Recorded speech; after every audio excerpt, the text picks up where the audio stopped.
nerves are shot.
If you're just jumping on, we are waiting for the update on Lyle and Eric Menendez to see if they are going to be resentenced and possibly released.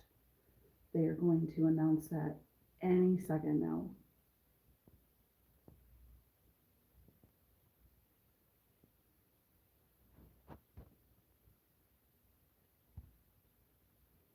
We're waiting for the DA to come in.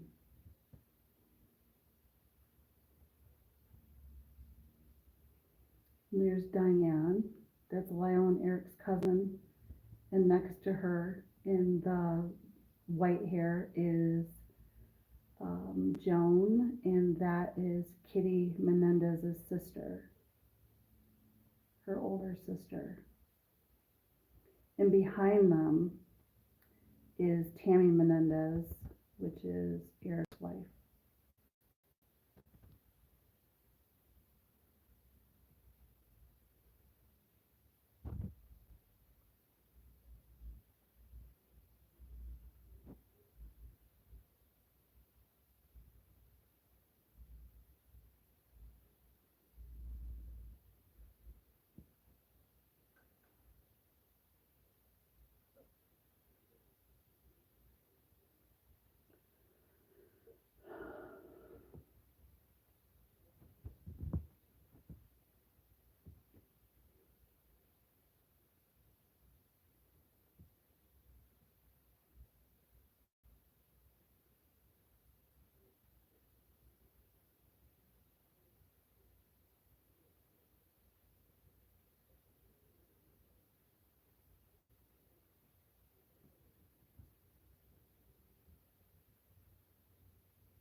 Here's the attorney.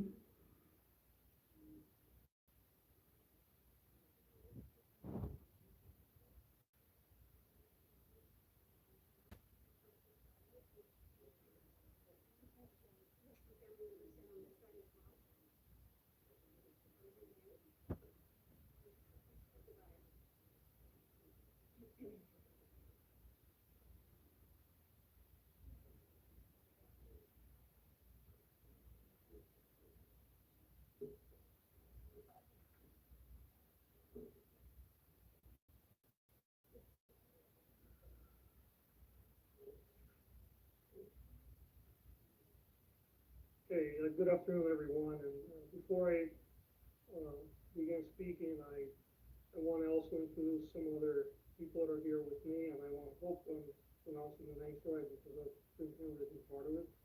But I have Ana Maria Barat, Jose Menendez, Jose Menendez and niece Karen Van der Molen, and Katie's niece. They're all here with us.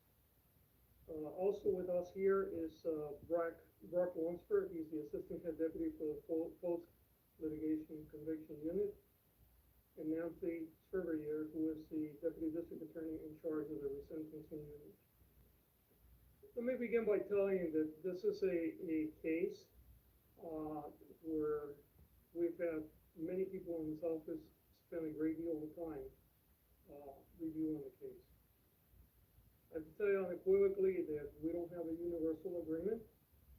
There are people in the office that strongly believe that the Menendez brothers should stay in prison the rest of their life, and they do not believe that they were molested.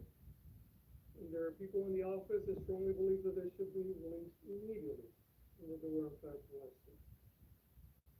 I have to tell you that after a very careful review of all the arguments that were made from people on both sides of this equation, I came to a place where I believe that under the law, resentencing is appropriate, and I am going to recommend that to the court tomorrow. What that means in this particular case is that we're going to recommend to the court that the life without the possibility of parole be removed, and that they will be sentenced for murder, which, because there are two murders involved, that'll be 50 years to life.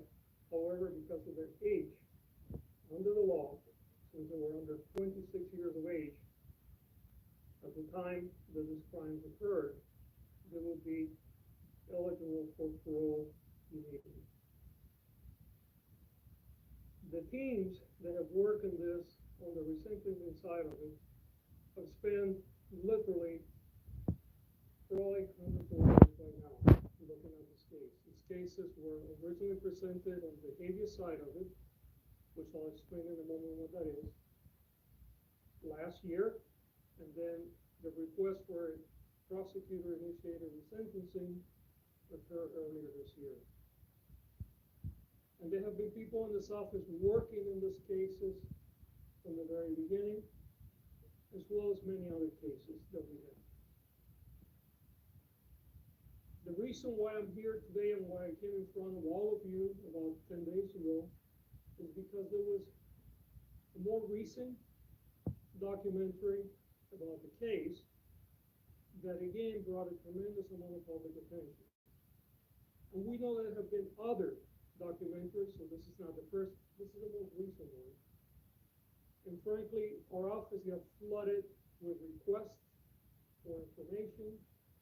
And even though this case was already scheduled to be heard in late November, I decided to move this forward because, quite frankly, we did not have enough resources to handle all the requests. And one of the things that I tried to do in this office is to be very transparent in everything. In this case, we review the prison files.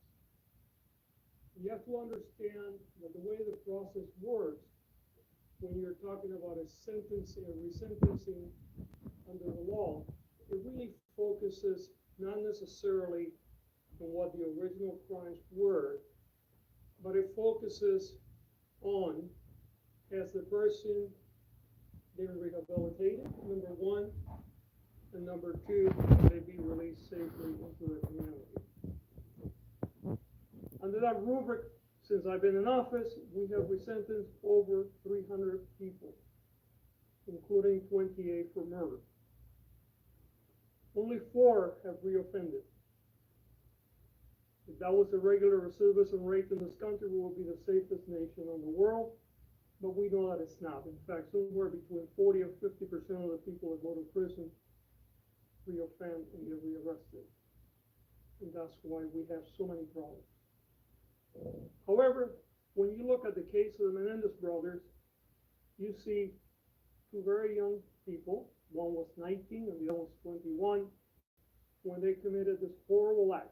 And I want to underline, they were horrible acts. There is no excuse for murder, and I will never imply that what we're doing here is to excuse that behavior, because even if you get abused, the right path is to call the police, seek help. But I understand also how sometimes people get desperate. We often see women, for instance, that have been battered for years, and sometimes they will murder their abuser out of desperation. And I do believe that the brother was subjected to a tremendous amount of dysfunction in the home and molestation. But they went to prison for life without the possibility of parole, which meant that certainly under the law at that time, they had no hopes of ever getting out. They could have done what many other people do, which is basically said, you know what, I'm here for the rest of my life, so I'm going to do whatever. I'm going to misbehave, I'm going to join gangs, I'm going to live the life of a person. But they never did that. To the contrary, even though they didn't think that they would ever be let free, they engaged in a different journey. The journey of redemption and the journey of rehabilitation. And often the people that begin their journey of rehabilitation and redemption in prison is often very internal. And what they do, and one of our lawyers pointed out this today, is usually the path is people try to further their education, do things for self-improvement, which the brothers have done, by the way. But it's more unique or less usual, I guess, when people not only do that, but they also begin to engage in ways to make life for others better. And in this case, the brothers have been doing so for a very long time, creating groups to deal with how to address untreated trauma, creating groups to deal with other inmates that have physical disabilities and may be treated differently. Even in one case, Lyle negotiating for other inmates as to the conditions that they live under during prison. And all this was done by two young people. Now they're not as young. They had no hopes of ever getting out of prison. They have been in prison for nearly 35 years. I believe that they have paid their debt to society, and the system provides a vehicle for their case to be reviewed by a parole board, and if the parole concurs with my assessment, it will be their decision. They will be released accordingly. I must underline, however, this case will be filed in court tomorrow. The final decision will be made by the judge. Court has to agree with my conclusion that they deserve to be resentenced.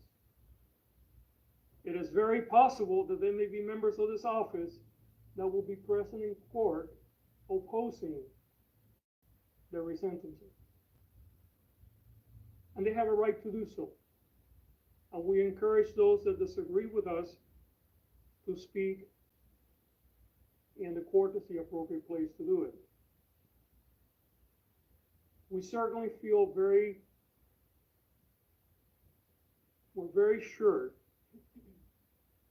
not only that the brothers have rehabilitated and that they will be safe to be reintegrated in our society, but that they have paid their dues, not only for the crimes that they committed, but because of all the other things they have done to improve the lives of so many others. So, again, we will be filing for resentencing tomorrow. We're seeking that they would be sentenced to life with the possibility of parole, as opposed to life without the possibility of parole, which is they currently have.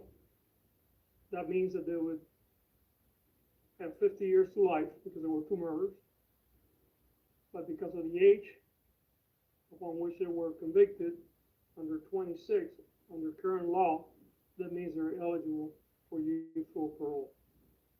I think there is also important to have some introspection today, because I think that often, for cultural reasons, we don't believe victims of sexual assault, whether they're women or whether they're men. We saw in our first trial, which, by the way, they were tried twice. The first trial, meaning the jury could not come to a conclusion, and in fact, about half of the jury wanted to convict them of manslaughter, which, if that were have been the case, they would have been off prison a long time ago. And then there was a second trial, and then they were convicted of murder with special circumstances, which led to the life without the possibility of parole. But it's salient to understand that our own implicit and sometimes explicit bias around sexual abuse and sexual assaults often leads us to severe injustices in our community. And I want to speak to those that are victims of sexual assault now, whether you're a man or a woman. Know that we're here for you. If you're a victim of sexual assault in this community, and by that we're talking about LA County, not just LA City, you can come for help. Whether you're prepared to prosecute or not, we will be here for you. We have services for you. And if you're prepared to move forward with the prosecution, we will evaluate it as we do any other case. And if we believe that the evidence is there to present a credible case in front of a jury that can be proven beyond a reasonable doubt, we would proceed accordingly. You do not have to suffer alone. You don't have to keep it to yourself. And help is here unconditionally. I'm going to say a few words in Spanish because I know there's tremendous amount of interest from the Spanish media, and I know that there are going to be other speakers today, and then we're going to open it up for questions. Primero que nada, quiero dar las gracias a todos por estar aquí hoy. Estamos hablando del caso de los hermanos Menéndez. Este fue un caso donde 2 hermanos, uno de 19 y uno de 21 años, asesinaron a sus padres más de 3 décadas atrás. Los muchachos fueron condenados por asesinato y llevan en la prisión alrededor de 35 años. Este fue un caso que tuvo mucha atención pública cuando sucedió y indudablemente tiene mucha atención pública hoy cuando vemos esta habitación como está llena. La razón por la que nosotros estamos buscando que la Corte reevalúe la sentencia original es la siguiente. Bajo la ley de California, cuando una persona es acusada de un crimen, ese crimen puede ser reevaluado si la persona lleva muchos años en la cárcel, en la prisión, y enseña que se ha rehabilitado y que puede ser reintegrado en la comunidad sin causar peligro para el resto de nosotros. En el caso de los hermanos Menéndez, nosotros hemos revisado el caso y creemos, número 1, que se han rehabilitado y número 2, que pueden ser reintegrados en la comunidad sin causar peligro para el resto de nosotros. Es importante notar que este es un caso de 2 muchachos que tenían 19 y 21 años, que probablemente fueron no solamente acosados por su familia, pero posiblemente también fueron molestados sexualmente. Aunque no hay excusa ninguna para los crímenes que ellos cometieron, reconocemos también que habían ciertas condiciones que pueden haber creado esta situación. Desde que están en la prisión, ellos han demostrado con sus acciones y sus palabras que iban a hacer todo lo que era posible para rehabilitarse. No solamente ellos hicieron cosas para mejorar su vida personalmente, pero también tomaron parte en muchos programas y crearon programas para ayudar a otros prisioneros. Hicieron todo esto durante un tiempo donde ellos no creían que iban a salir de la cárcel por el resto de su vida, porque su sentencia era de vida sin la posibilidad de salir de la cárcel. Lo que estamos haciendo hoy bajo la ley de California, vamos a hacer una petición a la Corte a que reevalúe esa sentencia y que lo vuelva a sentenciar por asesinato, pero con la posibilidad de salir con libertad condicional. En el caso de ellos, porque son 2 asesinatos, serían 50 años o por vida, pero con la posibilidad de ser prohibido la oportunidad de salir con condiciones. Bajo la ley, cuando el crimen se cometió y la persona tenía menos de 26 años cuando lo cometió, esa persona puede ser evaluada inmediatamente para que su sentencia sea revisada y que se le pueda dar otra sentencia. Bajo las condiciones de cómo ellos se han portado en la prisión y la evidencia de que están rehabilitados y de que pueden ser reintegrados en nuestra comunidad, es muy posible que ellos sean permitidos salir a la calle de nuevo, pero esa decisión estará con el sistema de prisiones y no con nuestra oficina. Legalmente, lo que nosotros vamos a hacer mañana es presentar una petición a la Corte. La Corte es la que toma la última decisión y la Corte puede acordar con nosotros o no, pero creemos que bajo la ley la petición que estamos haciendo está bien fundada y creo que esta petición espero que sea permitida. Ahora voy a pasar para que otras personas hablen y después podemos tomar sus preguntas.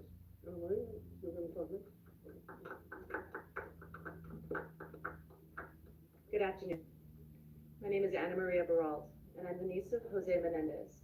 Eric and Menendez are my cousins. I would also like to acknowledge some standing, some seated. Joan Vandermolen is here, Kitty's sister, as well as Diane Vandermolen Hernandez, Kitty's niece. Thank you for joining me, everyone. Today is a day filled with hope for our family. We are here because District Attorney Gascon has taken a brave and necessary step forward by recommending a resentencing for Lyle and Eric. The DA's decision reflects the truth that was hidden for so long, and I am grateful for his leadership in making this choice. We stand united in our hope and gratitude.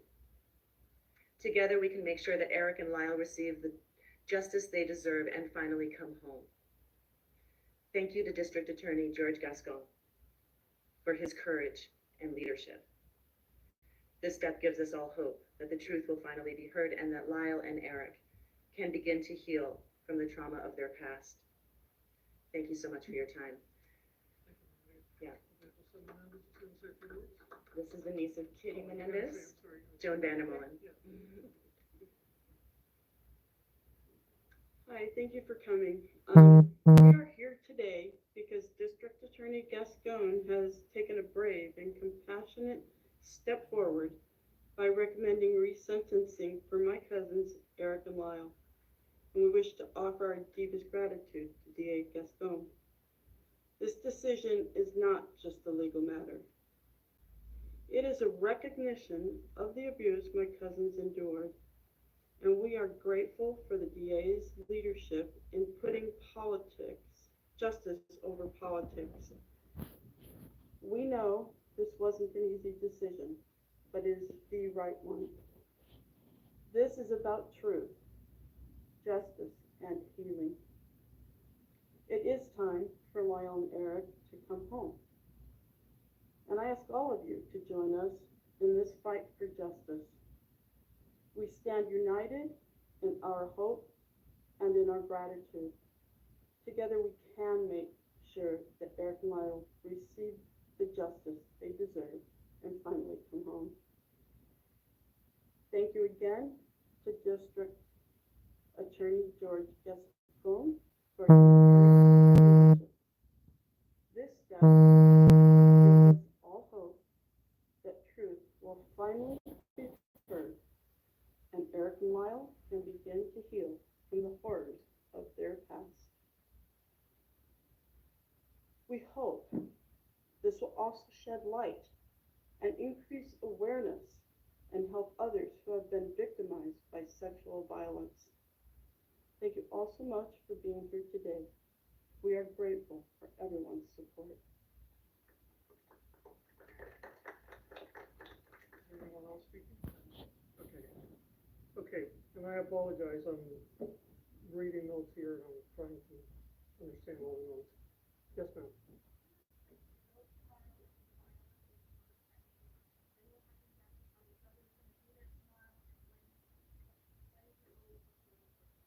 Right, and you know what, I'm gonna actually have the people that are handling the case walk you through all of it. The brothers will not be there tomorrow, the roll-up parole board comes later, but Nancy, why don't you walk through it? So what we'll do is we'll file our, my name is Nancy Theberge. I'm the deputy in charge of the resentencing unit. This is Brock Wimford, assistant head deputy of the post-conviction litigation division. So what will happen is tomorrow we will, the defense in court, once everybody gets an idea of what we filed. Then from there at the hearing, the defense can either decide to have the defendants, the Menendez brothers physically brought into court. They can ask that the individuals appear by video or audio WebEx, and there we will do the hearing and submit all the written in. We're just starting the process tomorrow, but it's our intention to have that go forward before the habeas, because if the judge grants it, that may impact the defense's decision to proceed on the habeas. So we're gonna try it just as a matter of economy of time to stack it one before the other.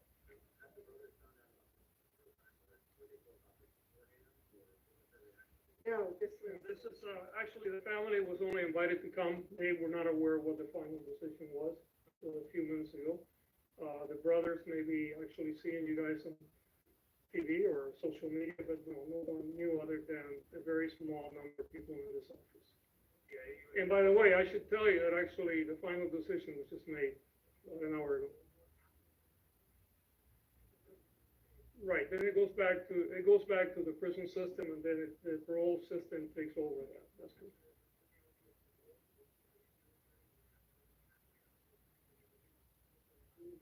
You know, those are really completely entirely up to the parole board. Please, we'll try.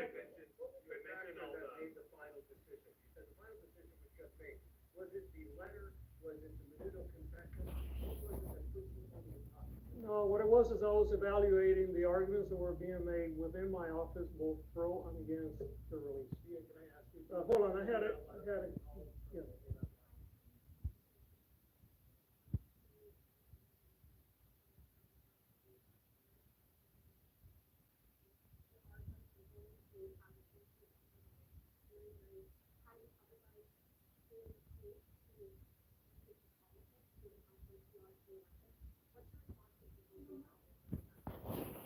There's nothing political about this. We have resentenced over 300 people, including 28 for murder. And we will continue to resentence people in the future. That's all I can tell you. Yes, sir. Excuse me, please. You're interrupting. Everyone's interrupting. I'm just wondering how you're making a re-election. Yes, please. Yes. I don't know the answer to that.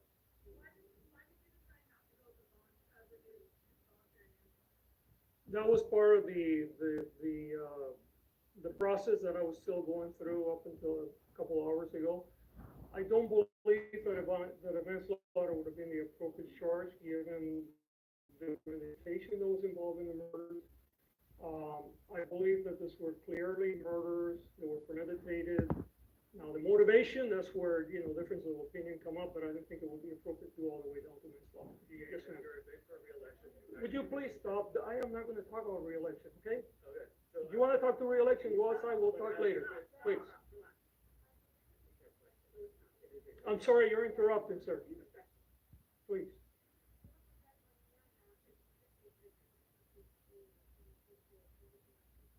Pues depende, como estaba explicando la abogada, la encargada de esta unidad, la corte probablemente va a señalar otro día donde los dos, la defensa y nosotros podemos ir y habrá una evaluación de la evidencia. Si hay alguien que se opone a esta moción que estamos, a este proceso que estamos iniciando, también la Corte va a poder oír todo eso y la Corte toma la decisión final. Yes, because we're going to make a decision one way or the other. It's just a question of what the decision is going to be. Yes.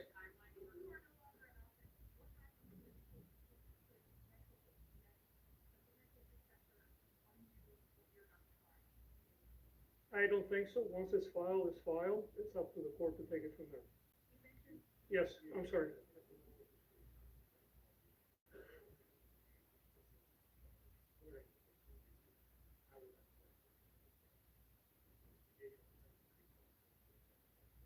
No, no, we have a policy that we only send victim services advocate if the victim or the victim's family wants that support. We don't send lawyers to our parole boards to relitigate a case. The parole board is fully aware of what the initial crime was, the crime that led to the conviction.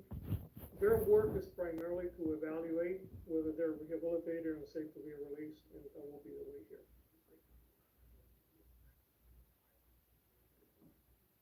Nancy, we don't. I'm hoping to get it on calendar, depending on the defense, preparing it. I'd like to see it go to hearing probably within the next 30 to 45 days of the meeting. There's not much to argue. Okay, there's one more question, please, but related to the case, not to elections. If you want to talk about elections, we'll do that. Yes, sir. What we like to say to them, and it's we, because it's not a, I made the final decision, obviously, but we have a whole team that worked on it. We have a family here that wants to be reunited, is that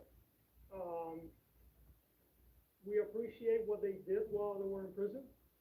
While I disapprove of the way they handle their abuse, we hope that they not only have learned, which appears that they have, but that if they get reintegrated into our community, that they continue to do public good. Thank you so much, everyone.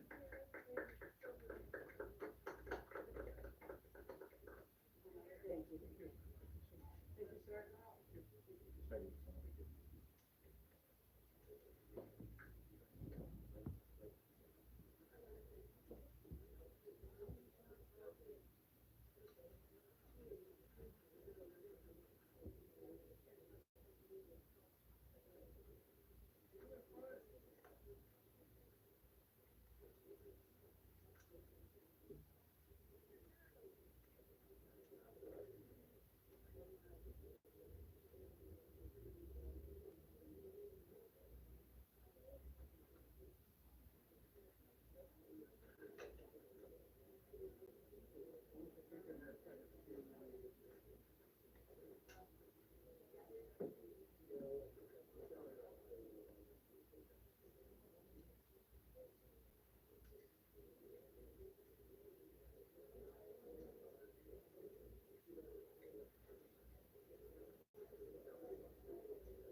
you, sir.